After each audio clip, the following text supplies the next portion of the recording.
Hey everyone, let's start what I eat in a day. So first of all, দিনের শুরুতে ছিল almonds and জিরা মেথি water.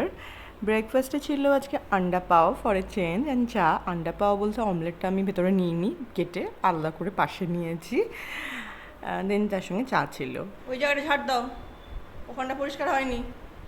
হ্যাঁ, ওই জায়গাটা ঝাড় দিবেন। বাহ, ঠিক করে ধরো, হ্যাঁ ঠিক করে ধরো। প্যান্টটা কি করে ভিজলো? প্যান্টটা কখন ভিজলো? আমি নতুন কেমন কাজের লোক পেয়েছি, ঘরে কেমন কাজ চলছে তার একটা ঝলক ছিল জাস্ট। তো আজকে মিড মর্নিং একটু লস্যি খেয়েছি, ভীষণ গরম পড়েছে তাই ভাবলাম 1 টিস্পুন সুগার দিয়ে লস্যি বানাই। লাঞ্চে ছিল ভাত, স্যালাড, সিজনের শেষ বাঁধাকপি চলছে, এরপর আর বাঁধাকপি ঢুকবে না আমার ঘরে, মাছের ঝোল, আর ওই যে লস্যিটা বানিয়েছিলাম তখন সেটা পুরো খেতে পারিনি, সো সেটাই আবার লাঞ্চে নিয়ে বসে পড়েছি। ইভিনিংয়ে আজকে ছিল কফি। অনেকে দেখলে ভয় পাবে যে এত গরম পড়ে গেছে তাও কফি। এখনও আমার বাড়িতে কফি চলছে, কফি এখনও বন্ধ হয়নি। দেন লাস্টলি ডিনারে ছিল একটা রুটি, দুপুরে সবজি, স্যালাড আর ডিম সেদ্ধ।